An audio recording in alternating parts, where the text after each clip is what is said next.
दोस्तों खबरें कुछ इस तरह की आ रही हैं कि गैरी कर्स्टन जो कि हमारे कोच फंस गए थे किसी तरह जाल में, जिस तरह फंसता है ना कोई मासूम बगला फंस जाता है, उस तरह वो दोस्त बेचारा फंस गया है पाकिस्तानी टीम के साथ। और उनकी कोई खबरें ये आ रही हैं कि उन्होंने ये कह दी कि टीम में तो कोई यूनिट। अब मैं अभी से आपको बता देता हूँ, अभी थोड़ी देर के बाद जो ये भी आ जाएगी कि नहीं नहीं ये तो फेक न्यूज़ है और ये तो सब कुछ गलत है, ऐसा कुछ भी नहीं कहा उसने। बेसिकली उसने कहा क्या है कि उसने ड्रेसिंग रूम के अंदर जो है इनको बेइज्जत करते हुए ये सब बातें की हैं। और चूंकि यूनिटी नहीं है टीम में तो किसी एक प्लेयर ने अपनी चहीते किसी जर्नलिस्ट को जाके सब अंदर की बातें बता दी, क्योंकि इसी तरह करते हैं इन सब ने एक एक चहीता जर्नलिस्ट रखा होता है जो कि आके मीडिया में इनके मतलब की न्यूज़ जो है उसको ब्रेक कर ले। आप लोग पूछेंगे कि मुझे किस तरह पता है, तो उनको मैं बताता चलूँ कि दोस्तों मैं शो बिजनेस की इंडस्ट्री में काम करता हूँ और काफ़ी अर्सा हो गया, तो मुझे पता है कि क्या कुछ चल रहा होता है। तो खैर इसी तरह होता है कि वो ड्रेसिंग रूम में उन्होंने जो भी बातें की हैं वो लीक कर दी गई हैं और अब आके मोस्ट प्रॉब्ली उनके ऊपर फोर्स किया जाएगा कि वो आके कहें कि भाई ऐसी कोई बात नहीं, सब कुछ झूठ है, मैंने कहीं भी पब्लिकली ये बात, उन्होंने अंदर ये बात कर ली है। और मोस्ट प्रॉब्ली इस सब चक्कर की वजह से उसने ये छोड़ भी देनी है पोजीशन गैरी कर्स्टन ने कि भाई ये मैं किस गंद में फंस। इधर तो इतनी यूनिटी इनकी नहीं है कि जो बातें मैं अंदर इनको बेइज्जत करने के लिए करता हूँ वो भी लीक हो रही। खैर जिनको नहीं पता उनको बताता जाऊँ कि गैरी कर्स्टन ने कुछ इस तरह की बात कर दी है कि भाई ये बिल्कुल टीम किसी काम की ही नहीं है, इनमें कोई यूनिटी नहीं, कोई आपस में बात नहीं कर रहा और हम लोग बहुत पीछे रह गए पूरी दुनिया से और ये टीम ही नहीं है। तो मैं बात करना चाहूंगा कि आज से कोई 4-5 महीने पहले जब मैंने यही बात आप लोगों को बताई थी कि इनके बीच में लड़ रहे हैं, तो बहुत सी निबियां जिन्होंने मेरे ख्याल में 2019 के बाद से क्रिकेट देखना शुरू किया था वो आगे थे कि यार वो देखो वो तो फलाने की शादी के ऊपर फ्रंट रो में बैठा हुआ है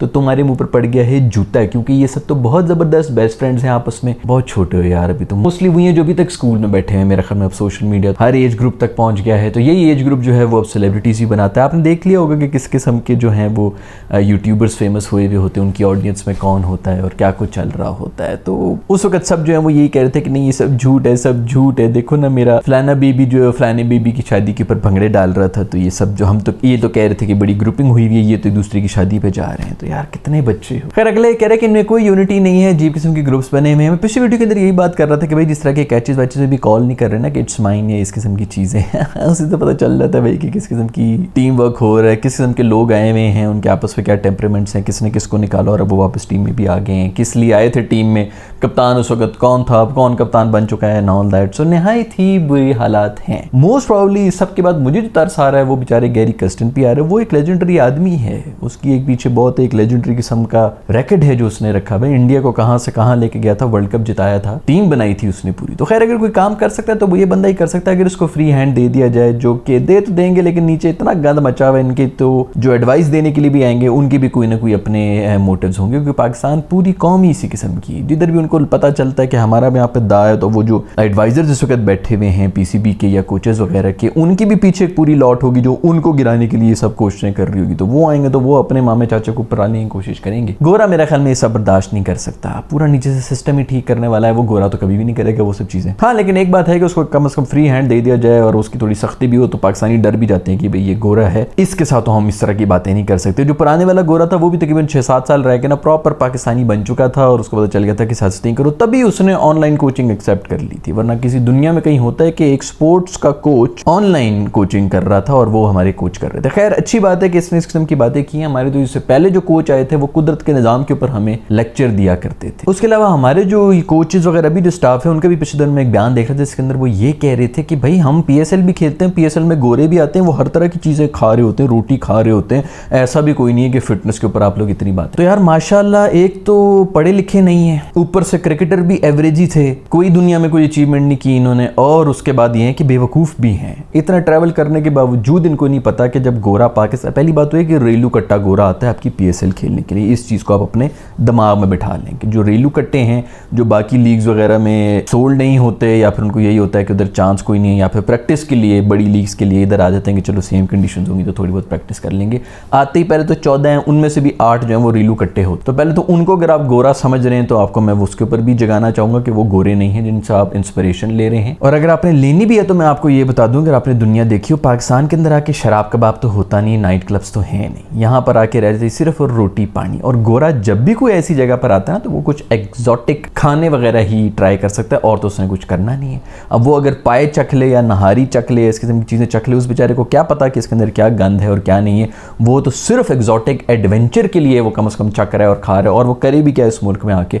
आप लोगों ने उसकी मिसाल पकड़ ली कि गोरे आके यहाँ पर सब कुछ खाते हैं, आप लोग कह रहे हैं कि जी फिटनेस का ख्याल नहीं रख रहे हमारे पाकिस्तानी प्लेयर। ये हमारे अपने कोच का बयान है, अभी कोई 2-4 हफ्ते पहले की ही बात है ये। खैर, अब हम इंटरनेशनल लेवल पे बिस्त होना शुरू हो गए। ग्लोबल लेवल के ऊपर बाकी मुल्कों की टीम जो है वो उनके मुल्क का नाम रोशन करती है, और हमारे मुल्क की जो टीम है वो हमें इंटरनेशनल और ग्लोबल लेवल के ऊपर बेइज्जत कराने में बिजी है। सुना है कि अभी ये जो सारे हमारे प्लेयर्स हैं, कोई मेरा ख्याल में यूएस में रह रहे हैं, कोई इंग्लैंड जा रहे हैं हॉलीडेज़ बनाने के लिए, पाकिस्तान ना ही आए तो बेहतर है, आना भी नहीं चाहिए इनको। वैसे भी इनकी छुट्टी तो थी अगले कोई 2-3 हफ्ते की, तो वहाँ पर इंजॉय करें। इनका ये सब तो चलता रहेगा। अगर आप लोगों ने जब रिमेनिंग वर्ल्ड कप है वो देखना है तो माइको की ऐप डाउनलोड कर लें, नीचे मैंने लिंक्स दिए हुए हैं उनकी एंड्रॉयड की भी और iOS की भी, तो उससे इस ऐप को डाउनलोड कर लो, फ्री में डाउनलोड हो जाएगी, और जितने मैचेस लाइव देख सकते हो, ऑन द गो देख सकोगे, क्योंकि फ़ोन के ऊपर भी चल रहा होगा, और मैचेस देखने के पैसे भी मिले, तो इससे बेहतर और क्या हो सकता है। खैर, बाबर आजम की भी प्रेस कॉन्फ्रेंस हुई जिसके अंदर वो ये कह रहे हैं कि मैं तो कप्तानी नहीं छोड़ूंगा। बट कोई मशवरे देने वाला भी नहीं है कि यार कम से कम कप्तानी छोड़ दोगे तो तुम्हारी जो है ना फैन फॉलोइंग ही बढ़ जाएगी, लोग ही कहेंगे कि गुड यार, कोई थोड़ा जो है वो अच्छी बात होगी, कोई शर्म हया कर ली। वो अभी भी बज़िद हैं कि नहीं मैं तो कप्तान ही रहूंगा।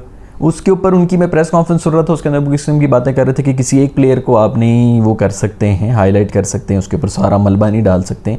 ये टीम गेम है, 11 प्लेयर्स हैं, तो उनके ऊपर तो मैं बड़ा खुश हुआ। मैंने कहा गुड, कप्तान का रिस्पॉन्स जो है बड़ा ज़बरदस्त है। बाद में पता चला कि वो यही बात कर रहे थे कि आप किसी एक प्लेयर यानी कि कप्तान पे ये सब बातें नहीं डाल सकते, इन पे सब पे डालें। मतलब खुद अपने आप को बचा के बाकी सबको ट्रक के नीचे फेंक दिए कि ये सारों का काम कप्तान अकेला तो नहीं कर सकता ना। मतलब इस बयान के अंदर भी वो कप्तान को अपने आप को डिफेंड कर रहे थे, और एक एक प्लेयर को उन्होंने गलत साबित कर दिया। कोई यार अच्छा मशवरा देने वाला भी नहीं है, ऊपर से प्लांटेड क्वेश्चन भी पूछे जा रहे हैं। अब वो प्लांटेड क्वेश्चन पूछ रहे हैं जिसके अंदर वो इस किस्म की कोई बातें कर रहे हैं कि एक रिपोर्टर ने बाबर से पूछा कि जी ये पिचेस जो हैं वो बहुत ख़राब थी, उसके बारे में आप क्या करेंगे, क्योंकि बैटिंग तो इन पर बहुत बुरी हो रही है। तो बाबर ने कहा बहुत शुक्रिया आपने ये क्वेश्चन पूछ लिया, मैं भी, क्योंकि उसकी भी उन्होंने रट्टे मारे हुए तैयारी की हुई थी।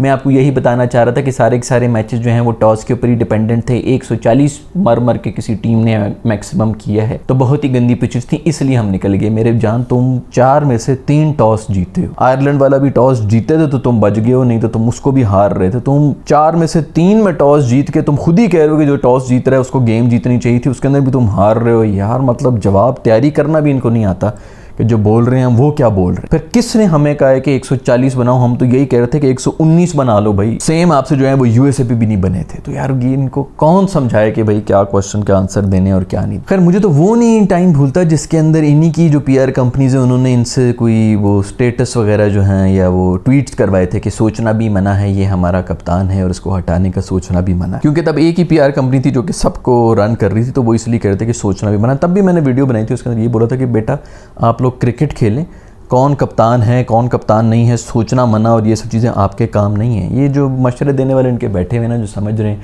कि हम कंट्रोल कर रहे हैं, उनकी वजह से ये सब डूबेंगे। अभी होना ये चाहिए कि जो पॉलिटिक्स खेल रहे हैं ना वो सब निकलें, क्योंकि अब एक ग्रुप भी अगर रह गया ना तो फिर मामला वहीं भी बिगड़ जाएगा। अगले लोग भी जो है पॉलिटिक्स करेंगे कि जी अब हमारी बारी आ गई, अब हम इनसे बदला लेंगे। तो सब एक दफ़ा बाहर हों, कम से कम भी जो है वो 6 से 7 प्लेयर्स जब बाहर होंगे और नए आएंगे, हारेंगे ना ज़्यादा से ज़्यादा, हार जाएं यार। अभी कौन सा जीत के झंडे जो हैं वो गाड़ रहे हैं। फिर बाबर का मैं शुक्रिया अदा करना चाहूँगा कि जैसे ही आयरलैंड जैसी माइटी टीम से जीते हैं तो प्रेस कॉन्फ्रेंस के लिए आगे, उससे पहले वो जो है कोच वोच और इन सब लोगों को आगे भेज रहे थे, क्योंकि हमने वर्ल्ड कप जो जीत लिया है आयरलैंड से गेम जीत, स्टैंडर्ड हम उधर ही ले आए हैं। 2 साल पहले से हम जिस तरह की टीमों को हरा के जिस तरह की सेलिब्रेशंस कर रहे थे, उसी से आइडिया हो रहा था कि ये मेंटली कहाँ पर हैं, और हम उसी पे स्टैंडर्ड ले आ चुके हैं। और आप देख सकते हैं कि हम अब उन टीम से जीत के, मुझे याद है कि बासित अली ने जो कहा था कि जी बाबर ने 3 लगातार छक्के मार दिए किसी बड़ी टीम को तो मैं ये छोड़ दूंगा वो छोड़ दूंगा, हमने भी मजाक वगैरह किया था उसके ऊपर, लेकिन उस वीडियो के अंदर भी ये बात की थी कि उसने किसी बड़ी टीम का कहा था। अभी भी आपकी 70% अवाम है जो उसको यही बार बार ताने मार रही है बासित अली को कि तुमने यूट्यूब का चैनल क्यों नहीं अपने डिलीट किया, तुमने तो ये बोला था। क्योंकि इनके दिमाग में यही है कि आयरलैंड एक बहुत बड़ी टीम है। यहीं से आप लोग सोच सकते हैं कि सपोर्ट इनकी कौन है, फैन बेस कौन है, और हमारा क्रिकेट का म्यार कहां से कहां पहुंच चुका है। आयरलैंड बहुत बड़ी टीम है जिसको 3 छक्के मारने पर किसी बंदे को अपना यूट्यूब चैनल और मीडिया छोड़ देना है। उस दिन टीवी के ऊपर बासत अली बैठे हुए थे, तो उसके ऊपर जो है वो किसी होस्ट ने उसको, किसी एक्टर ने उसको बेसिकली ये पॉइंट मारा, तो लोग पागल हो गए थे तालियां बजा बजा। अभी मैं भी अगर उसके ऊपर पॉइंट मारूं तो लोग बड़े खुश हो जाएंगे ये वो, लेकिन शर्म की बात है कि कोई ये बात कर ही नहीं रहा कि उसने बड़ी टीम की बात की थी और आयरलैंड के ऊपर छक्के मारने को अब हम बड़ी टीम से मना रहे हैं। यहीं पर मैं बात करना चाहूँगा इमाद वसीम की। वैसे तो मुझे पॉलिटिक्स पूरे यकीन है कि वो भी कर रहे हैं हर तरह के, उसके मैं कोई फैन मैन नहीं हूँ कि मैं उनकी तारीफ करूँ, लेकिन फिर भी तारीफ करनी पड़ेगी कि उन्होंने जो प्रेस कॉन्फ्रेंस की उन्होंने फुल अपना एडमिट किया है फॉल्ट। उन्होंने कहा है कि मुझसे उम्मीदें थी, मैंने अपनी गेम फिनिश नहीं की और मैं पूरी तरह से शर्मिंदा भी हूँ उसके ऊपर। जबकि हमारे कप्तान जो है वो आगे कह रहे हैं कि भाई मैंने तो कप्तानी भी नहीं छोड़नी और मेरा तो कोई फॉल्ट भी नहीं है, बाकी सारे प्लेयर जो मैं उनका काम तो नहीं कर सकता जो कि करें। वेल डन, बहुत ही बेहतरीन किस्म की प्रेस कॉन्फ्रेंस और यही हमें माइंडसेट चाहिए था। खैर दोस्तों छोड़ो, मूड खराब हुआ है तो भाई की जो टेलीफिल्म है आप लोग पूछ रहे थे कि भाई कब आएगी, यूट्यूब पे कब आएगी, तो वो आ चुकी है। नीचे मैंने लिंक भी दिया हुआ है, उसके ऊपर जाओ, पता लगना चाहिए कि भाई सीबीआई आर्मी आई। कमेंट सेक्शन के अंदर मुझे सिर्फ सीबीआई आर्मी ही नजर आनी चाहिए ताकि दुनिया को पता चले कि भाई ये आर्मी जब कहीं घुसती है ना तो फिर घुस ही जाती है। तो वो प्यार श्यार चाहिए, लाइक करो उसको भी, वीडियो को भी लाइक करो, वायरल करो, टेलीफिल्म को जितना कर सकते हो, मजा आना चाहिए भाई इसको देखे। खैर आप एंजॉय करेंगे, हल्की फुल्की कॉमेडी है और हल्का फुल्का ही कंटेंट है, ईद के मौके के ऊपर हमने बनाया हुआ है। अगर आप लोग ईद मना रहे हैं, जो लोग आज मना रहे हैं, जिन्होंने कल मनाई है, आप सबको बहुत बहुत ईद मुबारक हो। अगर आपको वीडियो पसंद आई है तो लाइक के बटन को छू लें, अगर वीडियो नहीं पसंद आई तो डिसलाइक के button. See you in the next video.